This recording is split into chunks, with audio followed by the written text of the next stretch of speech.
Well, first of all, can I just say I'm delighted to welcome everybody to this annual Mahatma Gandhi Distinguished Lecture of the University of Southampton India Centre. The university is strongly committed to deepening and diversifying our partnerships with Indian higher education institutions, government and NGOs and industries. And our guiding principle is sharing and promoting scientific knowledge for social and economic impact, focusing on inclusive growth and sustainable development. And we're working very closely with several Indian institutions, including Invest India and the state governments, in strengthening research capacity and employability skills, targeting the next generation. So it's 2 years now since we set up the centre, and this is our second annual Mahatma Gandhi Distinguished Lecture. And we all know that Mahatma Gandhi is globally renowned for non-violence, truth and social justice, and also is the admirable father of the nation of India. But not many people know that the very first idea of sustainable development was articulated by Mahatma Gandhi. The editorial published in the top journal Nature a year ago referenced Gandhi as the innovator and supporter of sustainability science. You may also not know that Gandhi first set foot in Britain on the 29th of September 1888 in Southampton. We have a Mahatma Gandhi tree on our main campus, which was planted last year by the then Honourable Indian High Commissioner to the UK on the eve of the 150th birth anniversary of Gandhi. We also have an original special collection of Gandhi's letters at our library. The Mahatma Gandhi Distinguished Lecture is a tribute to acknowledge the heightened spirits of this very ordinary person with extraordinary qualities and visions. The first distinguished lecture in the series was delivered by the then Chief Justice of the Supreme Court of India, Mr. Dr Mitra, and today we're honoured to have Dr Arabinda Mitra to deliver the Mahatma Gandhi Distinguished Lecture. So I'll pass the floor now to Professor Mark Spearing, our Vice President, Research and Enterprise. Many thanks, Jane. And it is a great pleasure to add my welcome to Dr. Arabinda Mitra to the University of Southampton, albeit virtually, to deliver today's Mahatma Gandhi Distinguished Lecture. I'm delighted that Dr. Mitra has agreed to give this lecture, and also the title he has chosen, Realising Sustainable Development Goals Through Science and Technology. This resonates very strongly with the ethos that we have as a university. We are proudly a strongly research-intensive university that are particularly characterised by conducting high-quality fundamental research that allows us to make a difference, to change the world for the better. Whether this is through working on translational medical sciences, which has allowed us to contribute strongly to COVID-19 treatments and mitigations, or through demography work that informs policy, and a big shout out to Jane, who you've just heard from, and the Centre for Population Change that last week won an ESRC Impact Award. All relevant to this lecture, our engineers and ocean earth sciences and many others who are undertaking fundamental work to provide solutions to the world's most pressing challenges, that of global sustainability. By way of welcome for Dr. Mitra, or introduction to Dr. Mitra, he is extremely well qualified to talk on this topic. He has a distinguished career, including a PhD in Earth Sciences at Cambridge, at the same time as Rachel Mills, who you will hear from shortly. He was appointed as Scientific Secretary in the Office of the Principal Scientific Advisor to the Government of India in June 2018, with a mandate to develop national missions in science and technology, provide synergistic policy interventions, and to provide periodic advice to the Prime Minister's Office. Prior to his appointment, Dr. Mitra was the advisor and head of international bilateral cooperation of the Department of Science and Technology, DST. His responsibilities involved overseeing India's international STI engagements with 44 separate countries across the globe, and also with the whole continent of Africa. Dr. Mitra was first appointed as director in the Department of Science and Technology in 2001, where he particularly focused on enriching the scope and content of the DST US National Science Foundation cooperation. And later in 2004, Dr. Mitra was appointed as the founding executive director of the binational Indo-US Science and Technology Forum, where he was able to bring a paradigm shift in strengthening the Indo-American cooperation in science, technology and innovation.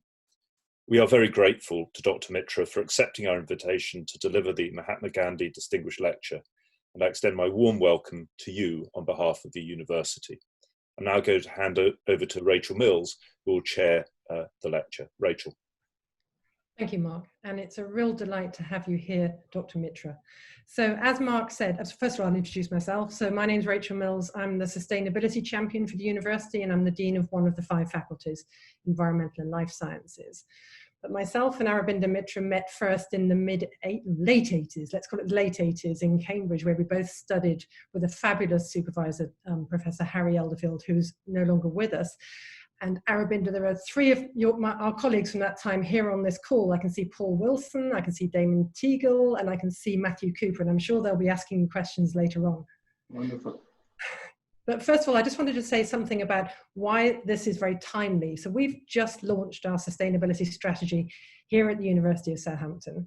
And that sustainability strategy articulates a new ambition to reach net zero by 2030.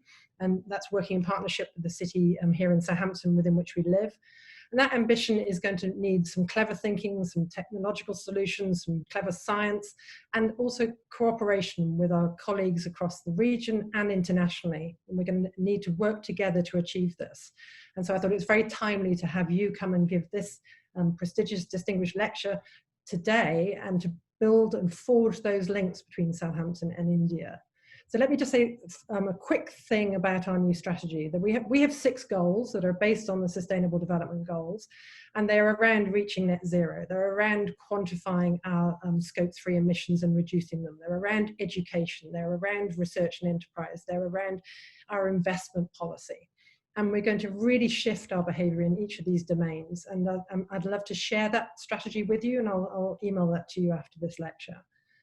But with that, I mean, this is about hearing from you and hearing about your vision for the future. So I'm going to stop talking now. I'm going to say to the audience, please do put questions in the chat. I'll monitor that so I know who to come to for questions at the end of the 30 minutes presentation. But I'm really delighted to hand the floor to you, Dr. Mitra, now, and I'm going to turn my camera off and over to you.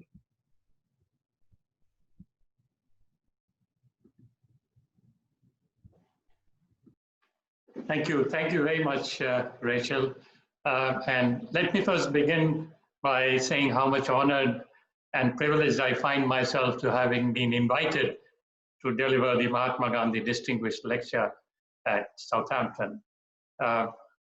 This is 150 years of Gandhi's anniversary, and it is really, I'm so happy to be, speaking in this occasion to our friends and colleagues in Southampton.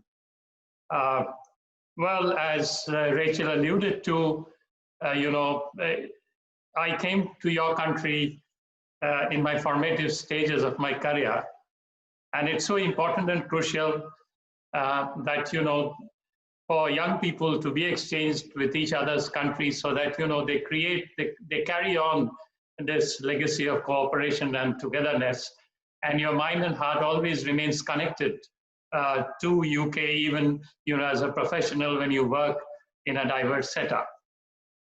And it has been a fascinating journey ever since in terms of building up this relationship between UK and India. And I had the fortune to have been involved in many of these exercises in building this science technology innovation partnership. I fondly recall, in the prologue that I wrote in my PhD thesis, I quoted the lines from Mahatma Gandhi, from Nobel laureate Arabinda Tagore, and I said, coming to UK, I came to your door as a stranger, I lived in your house as a guest, I leave your shores as a friend. And this friendship that I have enjoyed between UK and India, its diverse universities, its scientific strength, its culture, its tradition has been really phenomenal. And to that extent, again, I would like to thank the University of Southampton for having invited me to deliver this lecture. So, as many of you may be already aware, that in the world of international diplomacy, the 215 New York UN General Conference was by all means historic, as the world leaders, pledged transformational actions across an integrated set of economic, environmental and social issues with the aim to end poverty, stop environmental degradation, and boost human well-being. It was agreed upon, therefore, to set a package of 17 Sustainable Development Goals, which we call as SDGs, and associated 169 targets for ending hunger, eliminating extreme poverty, reduce inequality, tackle climate change, and halt loss of biodiversity and ecosystems, all to be met by 2030. Mind, all to be met by 2030. With timeline just a decade away, I am afraid that the lofty goals to end hunger, protect climate, and preserve biodiversity are quite out of pace, with estimated 430 million people still expected to live in extreme poverty by 2030. It is also true that some targets for economic growth contrast with the sustainability efforts, and there needs to be a fine balance between the two. In the meanwhile, the unprecedented pandemic has unleashed a new dimension to the human developmental crisis. The pandemic has posed one of the biggest challenges to the entire mankind. On some aspects of Human Development Index, conditions today are equivalent to the levels of deprivation, with the gains made over the last 2 decades all gone astray, I'm afraid. An outstanding 110 million people have been pushed into poverty because of the pandemic. 1.6 billion children are out of school education. With an estimated $10 trillion loss in the world economy, it has led to deep recession, manifested in biggest job crisis globally. In India, we are seeing many kids across the country actually committing suicide because they are not able to plug themselves into the digital education that is now the practice of the day. In fact, the pandemic was superimposed on the already existing unresolved tensions between people and technology, between people and the planet, between the haves and have-nots. These tensions have shaped a new dimension of inequality pertaining to existing capabilities and the new necessities of this century.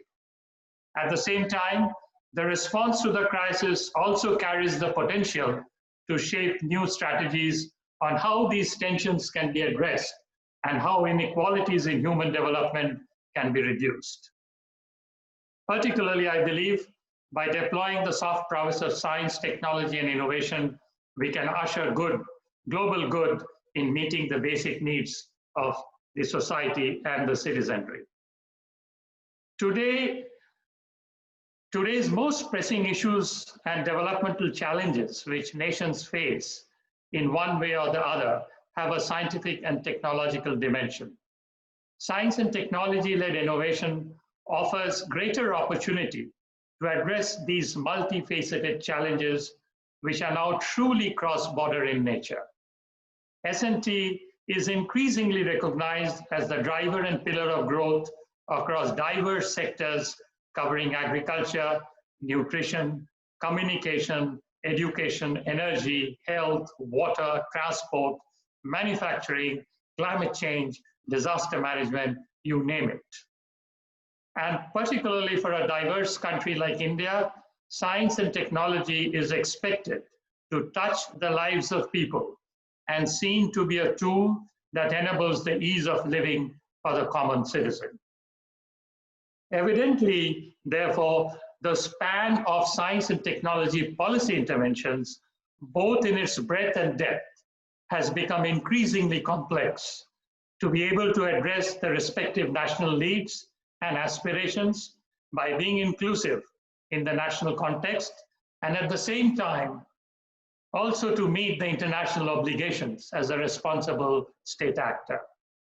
To make this happen, the Science and Technology Advisory Mechanism has to envision the creation of domain-specific technology platforms for accessible service delivery through effective R&D knowledge convergence from diverse scientific sectors.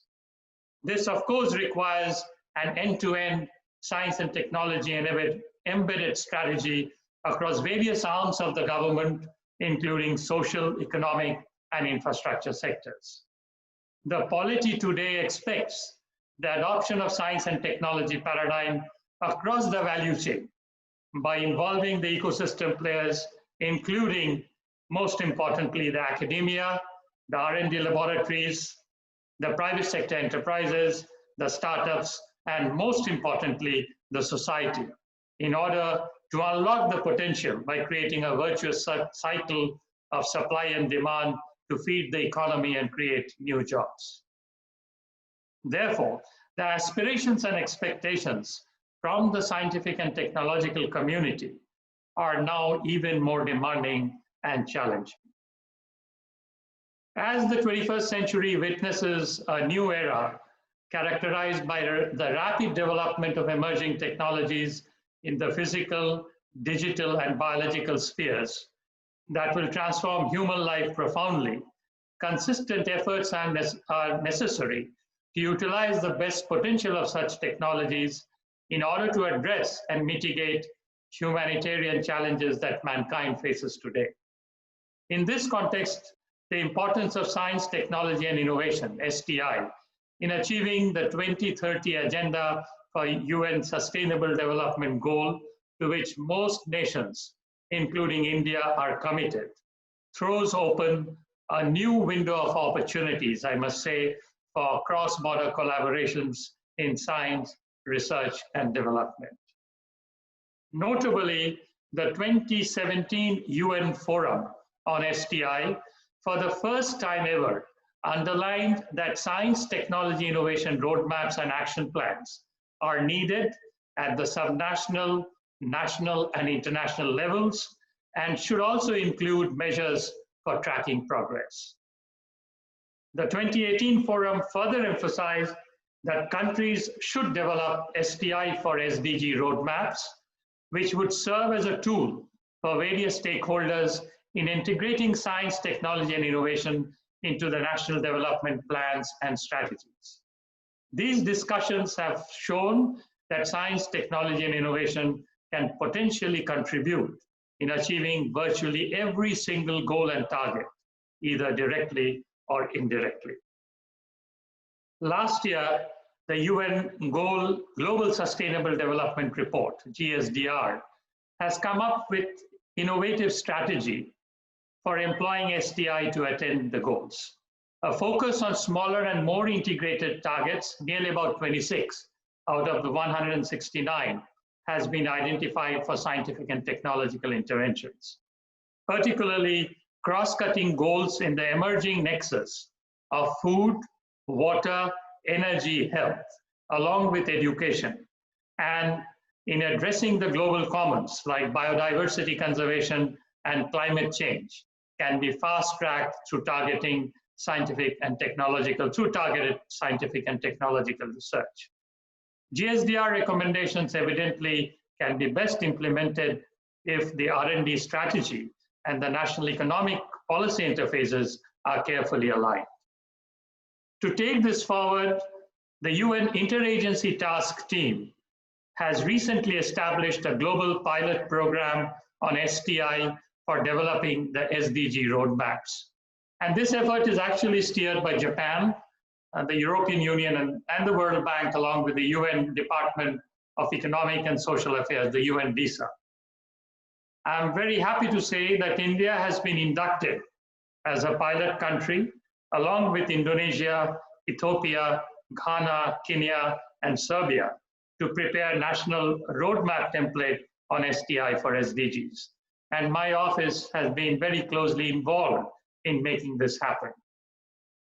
The Global Pilot Program on STI for SDG roadmaps is an initiative that integrates the national aspirations and programs with selected sustainable development goals and is inspired by harnessing science, technology, and innovation for inclusive development, keeping in mind the needs, dreams, and aspirations of the people, particularly women, youth, and the marginalized population. As a partner country in this international initiative, India intends to build capabilities and skills for harnessing existing indigenous technologies, as well as to make effective use of the potential offered by emerging technologies, keeping into consideration the associated risks and challenges.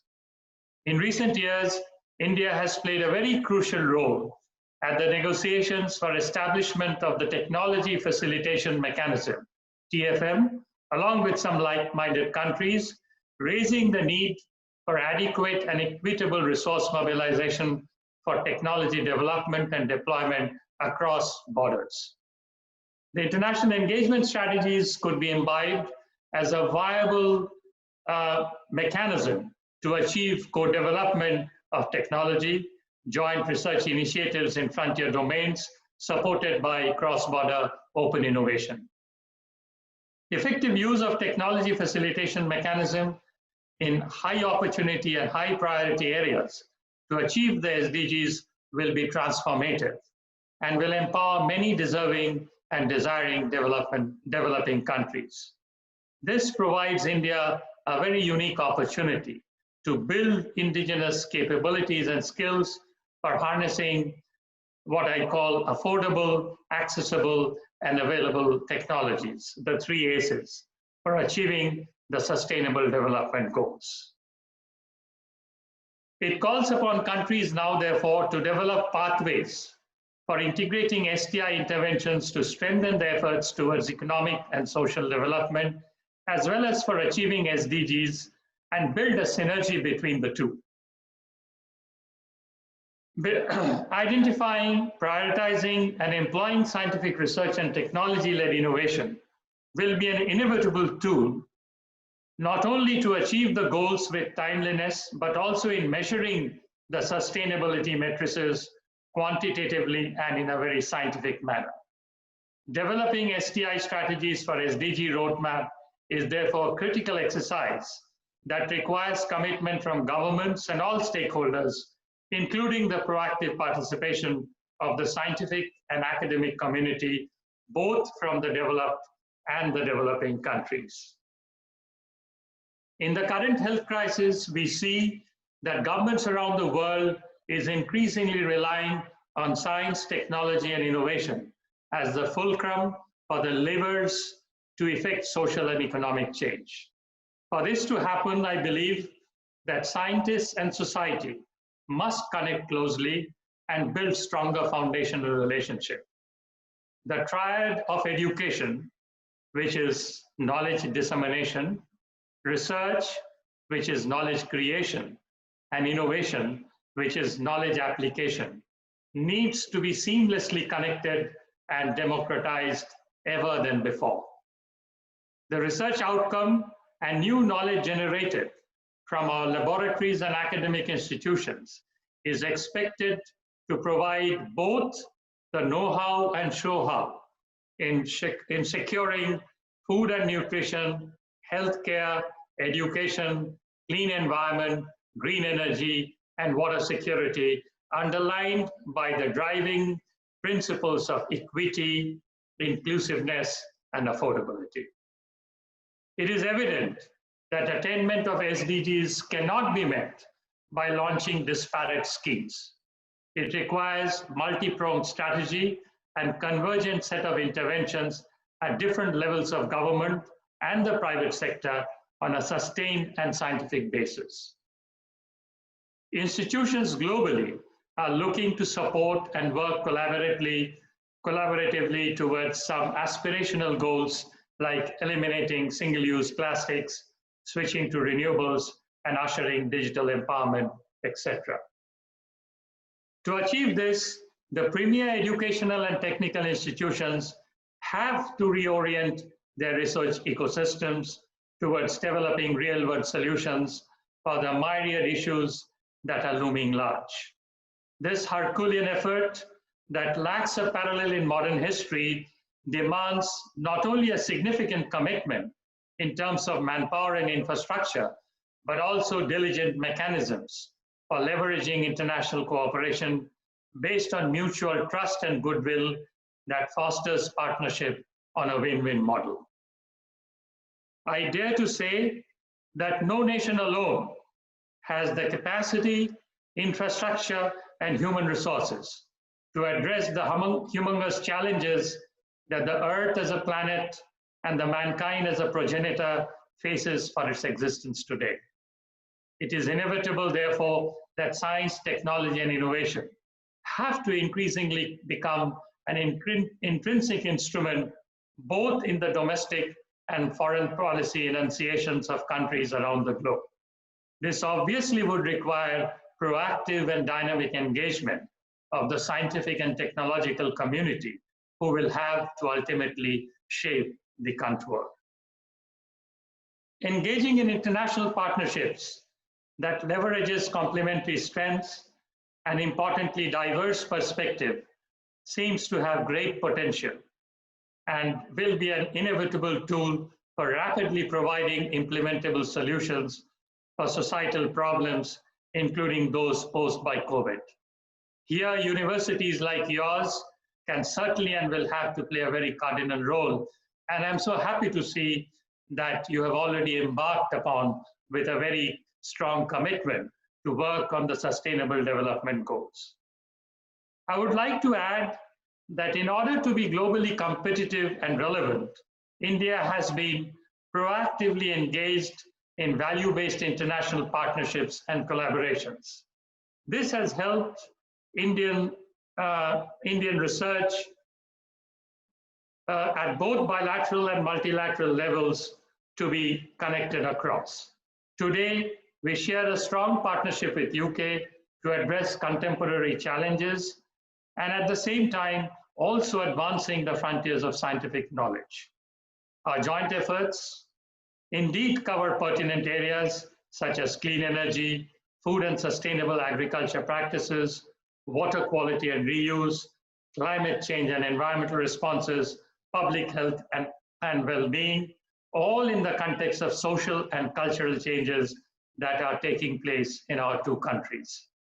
There is further opportunity for all of us to contribute and strengthen this important facet of our knowledge partnership, which helps to empower our people and society. As the world celebrates the 150th anniversary of Mahatma Gandhi, the universal thought leader, one cannot fail to recollect his famous lines, and I quote, "Earth provides enough to satisfy every man's need, but not for every man's greed," unquote. While addressing the intelligentsia, he also said, and I quote, "I would prize every innovation of science made for the benefit of all," unquote. If one reads the two quotes together, it can be clearly concluded that Gandhi believed in the optimal use of resources for the benefit of the maximum number of people. As put forth by Dr. Ramesh Mashelkar, a fellow of the Royal Society and former Director General of the Indian Council for Scientific Industrial Research, Gandhiji's principle of sustainability was based on the underlying philosophy of more from less for more. I repeat, more from less for more. The 18 decentralized development goals championed by Gandhi in 1920 enshrined the seminal principle of Sarvodaya, meaning the welfare for all through equity and inclusiveness. His great innovation of the time, as you would all know, the spinning wheel or the charkha, was the symbol of decentralized social and economic empowerment at the grassroots level across every village of India. We therefore see that Mahatma Gandhi was not against technology and machinery at all. His whole approach to machinery and the use of science was radically different. It was deeply revolutionary and profoundly humanly conscious. The pervasive reach of technology in the society, based on the sole criteria of affordable excellence, was his challenging mantra given to the scientific community. The world today, in many ways, has rediscovered the Gandhian philosophy. Almost after a century, the pronouncement of the SDG by the United Nations and the commitments made by the nations across the globe is a reflection of the universal relevance of Mahatma Gandhi today, even more than before.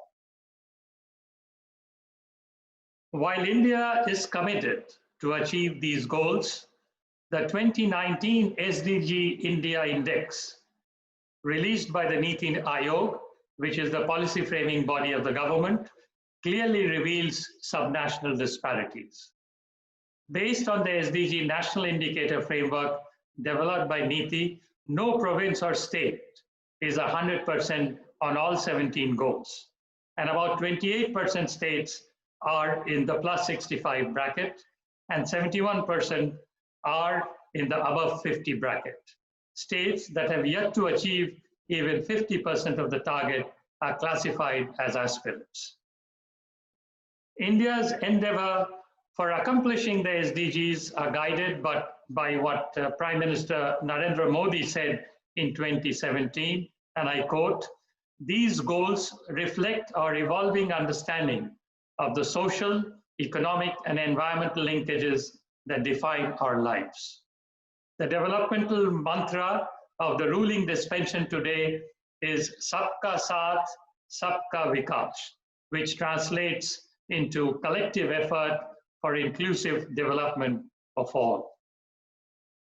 India's efforts towards integrating SDI for achieving sustainable development goals have been recognized and imbibed in many of its current national missions and programs. Unlike in the past, I must say that these missions are based on knowledge convergence using technology platforms. The effort now is to bring up front the need of integrating scientific and technological enablers towards effective delivery of these missions to the people. In the COVID era, which saw complete breakdown of supply chains, technology-led innovation has been identified as one of the 5 pillars for charting the path of self-reliant India, or in Hindi as it is called, Atmanirbhar Bharat. Science and technology is clearly seen as the bridge between the government and the citizens. Evidently, the scientists and technologies have to play an increasingly pivotal role in meeting the national development aspirations, particularly in sectors like agriculture, nutrition, affordable healthcare, clean energy, water, and sanitation.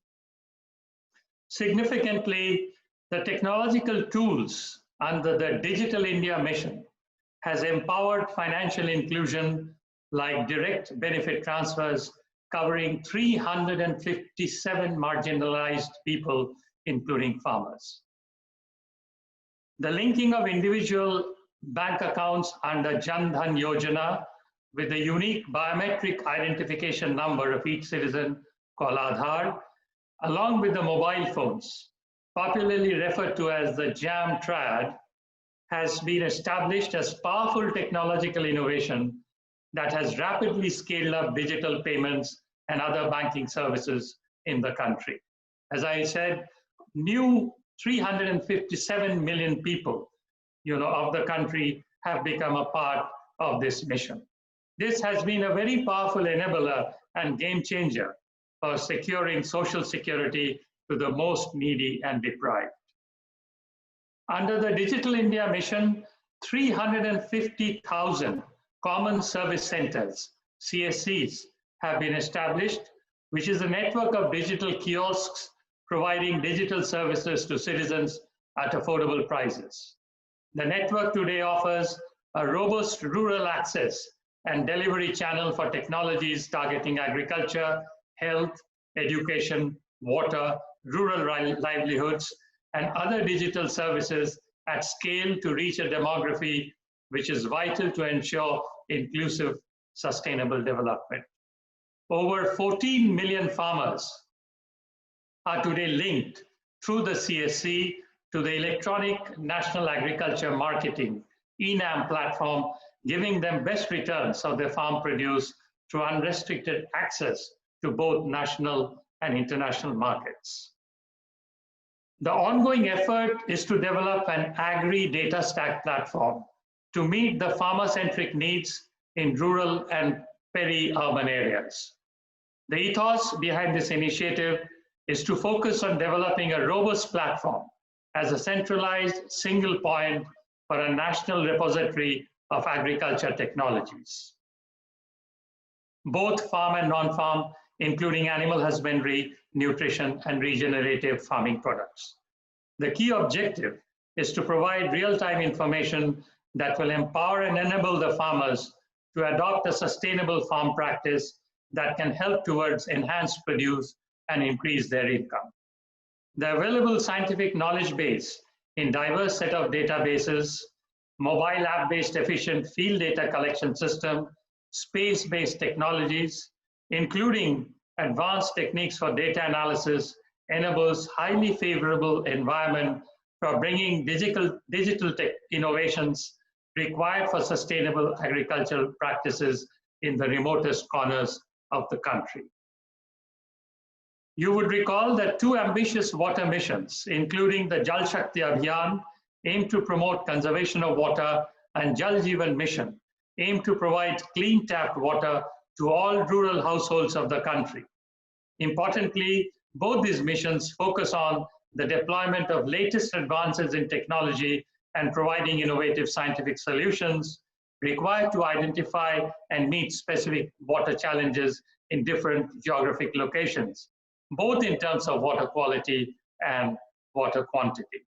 Both missions are centered to provide contextual solutions which are sustainable and based on engagement and active involvement of the local end user and the society. As a wake-up call to the pandemic challenge, the National Digital Health Blueprint has now been modified and will be implemented through the National Digital Health Portal. The vision is to integrate promotive, preventive, and curative healthcare technologies that will enable the last mile delivery of healthcare needs of individual citizens through a digital health stack. Once implemented, this will bring transformative changes in both rural and urban healthcare system of the country, ensuring access to better and affordable healthcare powered by technology-led innovation. Lately, and very importantly, the National Artificial Intelligence Strategy has defined India's own brand of AI roadmap with a tagline of AI for all. It implies technology leadership in AI to ensure socioeconomic development and inclusive growth of the country by focusing on core SDG sectors like healthcare, agriculture, education, public mobility, clean energy. India's approach to implementation of AI and other cyber-physical systems is therefore unique, guided by optimization of social goods rather than maximization of top-line growth, thereby ensuring job creation and not job deprivation. The underlying message of the policy paper echoes the government's vision of Sabka Saath, Sabka Vikas, enabled by cutting-edge scientific and technological inputs. At this point in time, when inequality is the defining challenge for the mankind, we all need to think outside the box solutions to ensure that through partnerships, both at national and international levels, we can assure equitable access to the fruits of science, technology, and innovation. There is a dimension of the right to science which can inspire the STI roadmap for SDG programs. Thus, science with a human face, when realized in tangible outcomes by the needy and poor, will be the proof for the key role of STI in development, particularly in attending the SDGs. And that is what was the goal and aspiration which the great Mahatma laid in front of us. Thank you very much. Thank you. Thank you for such an inspirational talk that gave us some great quotes to think about. I've got a lot of questions here in the chat that I'm going to try and sort of synthesize. We've got about 20 minutes to get through this and more things are coming in. I'd like to start maybe with Damon Teagle and Bacca's question around coal-fired energy production in India and the aspiration to replace that with renewable and the role of CCS. So Damon, do you want to say something briefly that sort of captures those two questions around what you're trying to ask?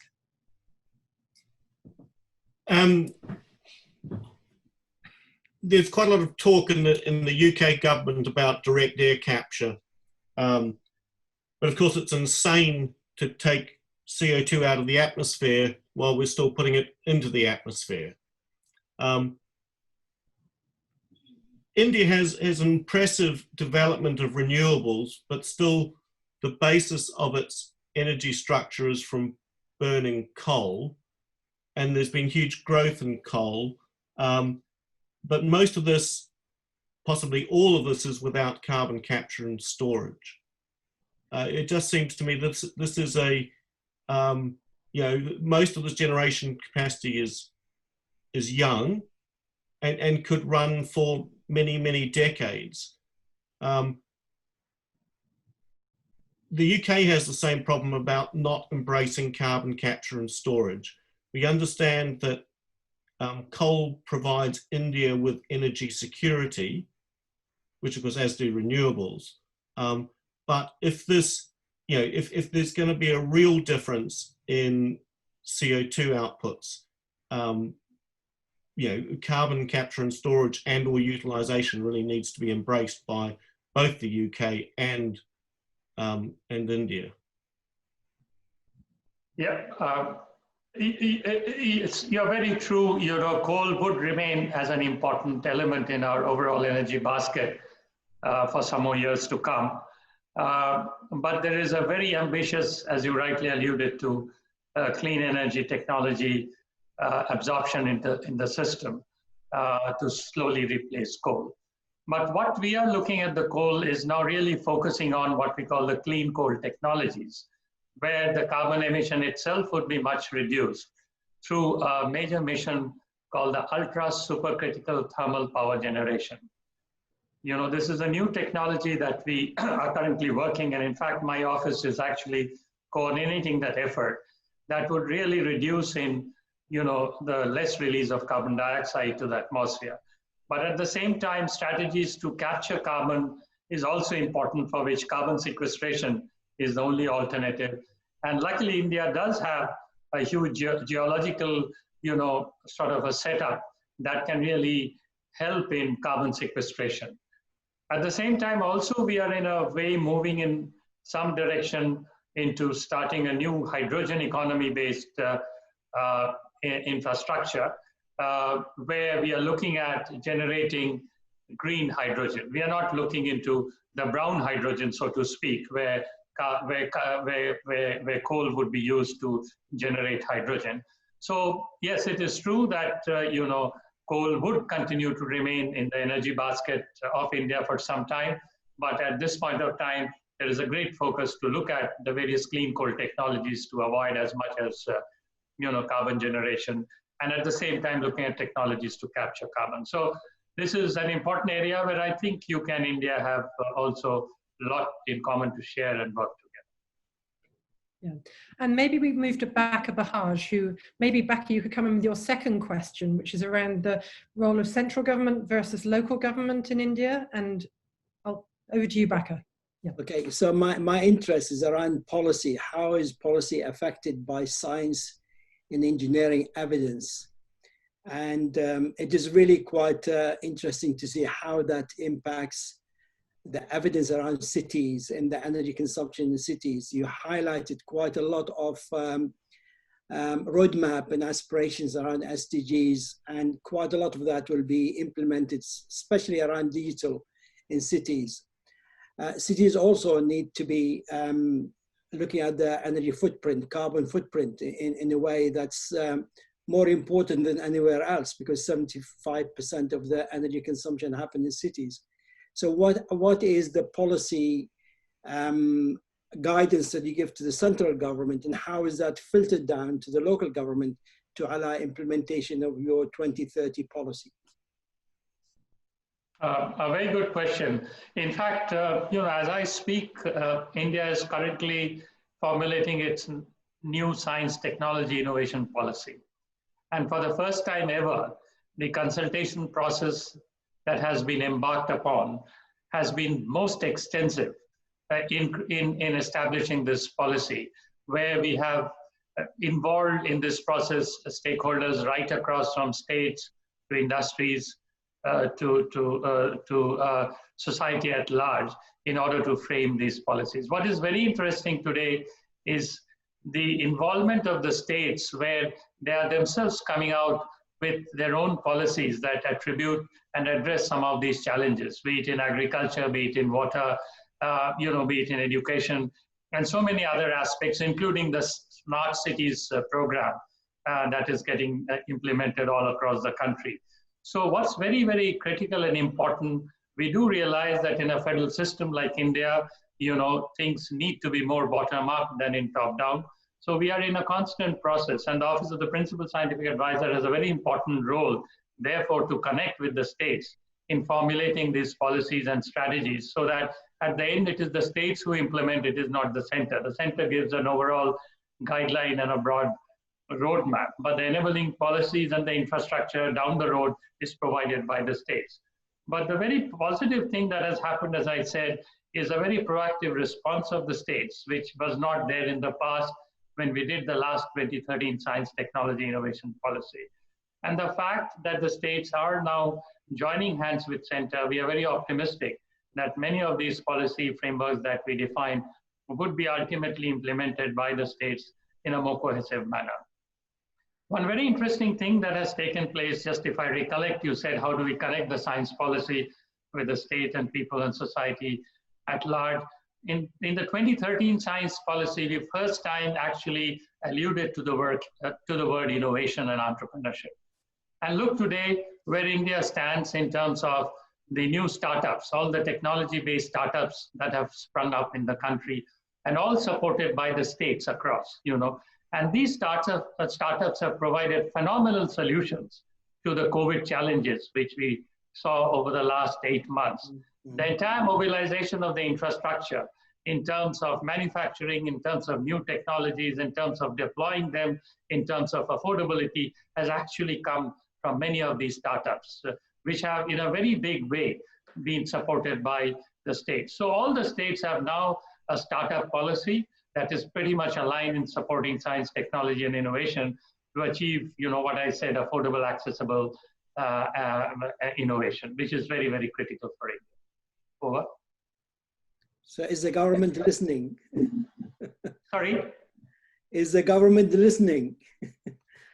Oh yes, government is involved. Last 10 years, government has been involved. It has been a decade of innovation, as you know, which has been, it's because of the proactive policies. I must confess that having been involved in international cooperation, I must say, many countries say that the government has no business to get into innovation, because innovation is non-linear and the government's always think linearly. Yeah. But I must confess that, the support which the government has given to nurture this ecosystem of startup and techno-entrepreneurship over the last 10 years is really showing, results, and the government is committed to support that. That is the only way we feel that India can really make a mark.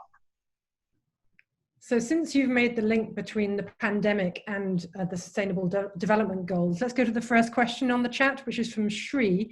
And Shri, do you want to maybe articulate it in a more optimistic way, which is maybe, I think the question is, what have we learned from the pandemic that can help us deal with delivery of the SDGs by 2030? I think the way you framed it is probably a little bit, but anyway, Shri, do you want to speak to that? Yeah, I do not want to sound depressing or negative, Rachel, as you say, but I hope I'm being realistic because in the world we live in, there is an increasing, shall we say, mindset of nationalism.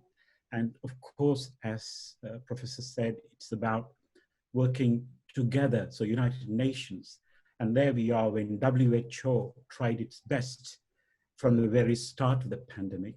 And the challenges, I don't want to sound depressing, it faced in trying to bring the countries together to have a unified effort. And I suppose I was just flagging up the challenges probably will obviously replicate itself or won't it replicate itself. So I hope I didn't sound too pessimistic, but realistic, and maybe Professor can enlighten us and, you know, share his thoughts. Oh, sure. I mean, you know, any collaborative effort has its challenges, as you rightly said. You know, you have to be both inclusive as far as the national context is concerned. At the same time, you know, as a global player, you have certain responsibilities. And today one cannot but, you know, forget that the COVID in many ways have connected the world. And we do realize that countries have to collaborate. Yes, essentially, you know, this is not bad that countries have independently started their own pursuit in developing their vaccines, in developing drugs, and so on and so forth. But there is also a realization of the fact that, you know, in order to make this available across the length and breadth of each country and across the globe, it is inevitable that countries need to collaborate. And just an example I would quote, you know, I keep on quoting the vaccine example. You know, even though the development of the vaccines are taking place in different corners of the world, the manufacturing will take place in some other part of the world. And these are the type of connects that are required today to make these systems to be effective for making the, you know, end mile delivery to the citizenry. And therefore, you know, each country brings on the platform its own perspective, besides its own complementary strength. And it's very important that we leverage this in an effective and efficient manner. And I think COVID has shown this. There could be some exceptions to some countries, but, you know, generally I would say the level of interactions and the fact that, you know, international collaborations is no more a fad or a fashion, but a necessity of the day. And this realization is increasingly coming. And the fact that science, technology, and innovation can be best advanced through collaboration than competition is what is emerging on the forefront. But certainly there are issues on IP, there are issues on, you know, technology protection. You know, science may be agnostic to borders, but technology is not. I would agree to it. But there are ways and means through which, you know, if we collaborate, we can make these technologies more affordable.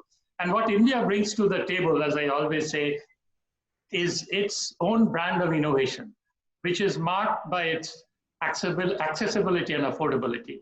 And I keep on quoting this always, that when India launched its mission to Mars, it was the first mission ever, you know, any country successfully launched for the first time. The cost of this mission, as the Prime Minister said, was less than making the Hollywood movie Gravity. And this is what the Indian innovation is. You know, if you took a you know, car ride or a taxi ride in Delhi, you would pay almost like 16 rupees a kilometer.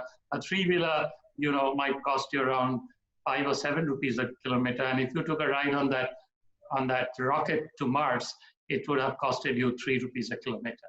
And that is what the Indian innovation is, you know, how really you can make innovations affordable and how you can really therefore work with countries and bring these technologies to a level where it is accessible. And today the pandemic, the amount of economic pressure that is going, it has created, you know, this pressure would be across the world, you know, whether it's developed or developing countries, people will look for affordable, smart innovation. And this can be only generated through this collaborative process.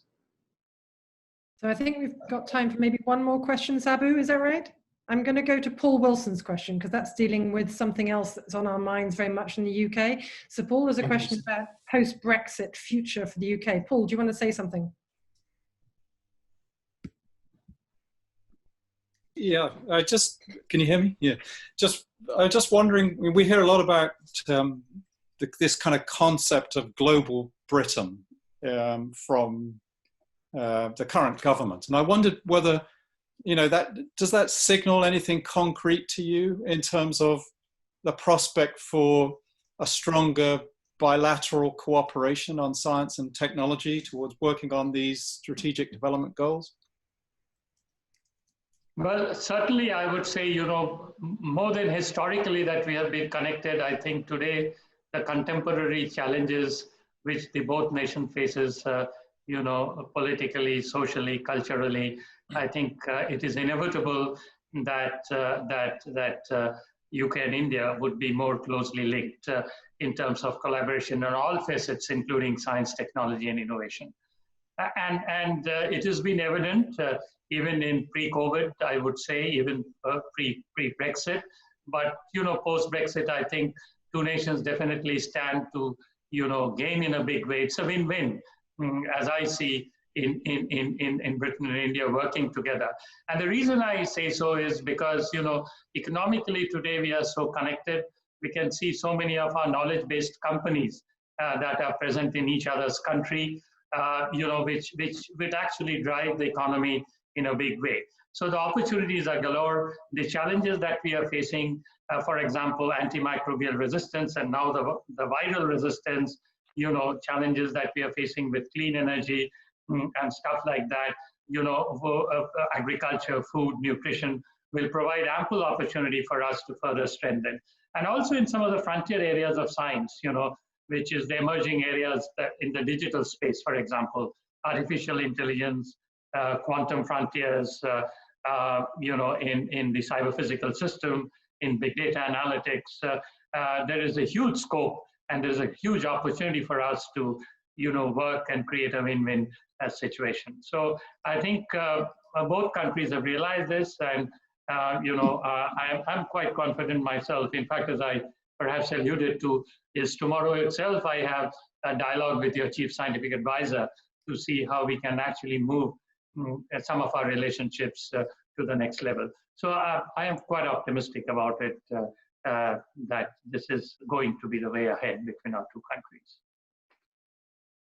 So I think that's our time up for questions, I'm afraid. I'm going to pass back to Professor Sabu Padamas. But I just want to say from myself, that was a fascinating conversation. And I think we would really look forward to welcoming you here in Southampton, where those of you who I didn't get your questions, perhaps we can continue the conversation when you visit here, when we get through this current stage of COVID. Over to you, Sabu. Sure, Rachel. Thank you. Thank you very much for conducting this and holding this. Thank you, Dr. Mitra. I think, I think what we say is that this is a time now for coffee and tea, in a normal environment. But I think, but we do hope, Dr. Arabinda, that you will visit Southampton in the near future.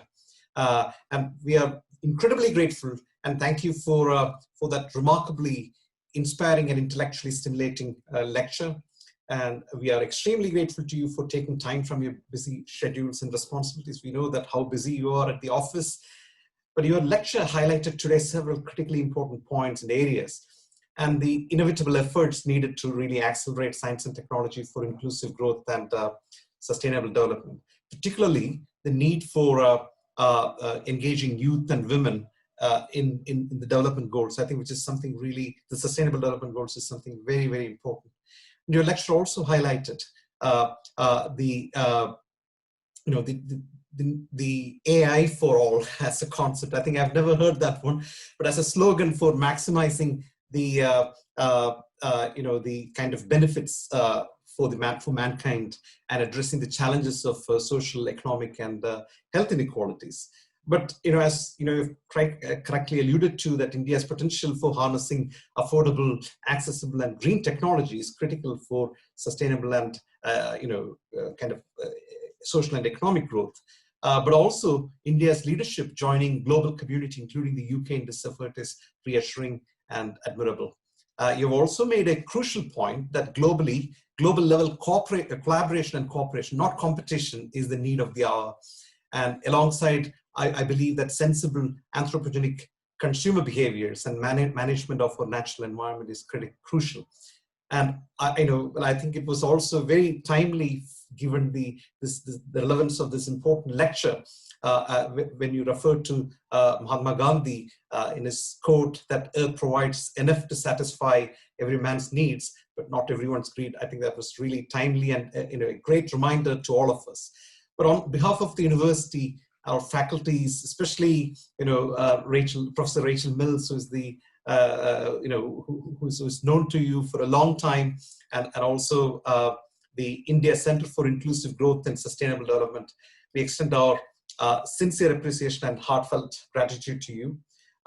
I think particularly I'd like to also thank, for instance, our dynamic India Center team, especially Joe and Alec, and my colleague and co-director Amarjit Singh, who is also the CEO of the India Business Group, who couldn't join us today due to some unavoidable circumstances.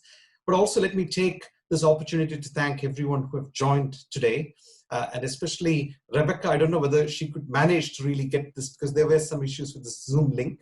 Rebecca Fairbairn, who's the director of the UKRI India. And I think I'm also very pleased to see Aditya Malkani, who is actually joined, who is the India director of the Association of Commonwealth Universities. So I think together we have this, we hope that this to continue this journey, in collaborating with you, and also I think in terms of seeking your guidance and wisdom in moving forward. So let me once again, on behalf of the university, I'd like to express heartfelt thanks. I'll just quickly hand over to Jane for final comments. I think, just Jane. Thank you, Sabu. Well, it only remains for me to say heartfelt thanks. We had a fantastic conversation. It was really stimulating discussion, ranging from COVID through to coal, through to all sorts of things. So thank you, colleagues. And Dr. Mitra, thank you so much for your time, and we look forward to continuing our collaboration. But thank you. Thank you. Thank you to the leadership of Southampton for having me. And someday I look forward to be there physically. That is what I missed today. I thought. Thank you so much indeed. Thank you. Thank you. Thank you. Thank you, Rachel. Thank you. Thank you, sir. Thank you. Bye. Thank you. Thank you very much. Thank you. Thank you. Please stay safe. Thank you. Bye. Bye. Bye. Stay safe. Bye. Thank you.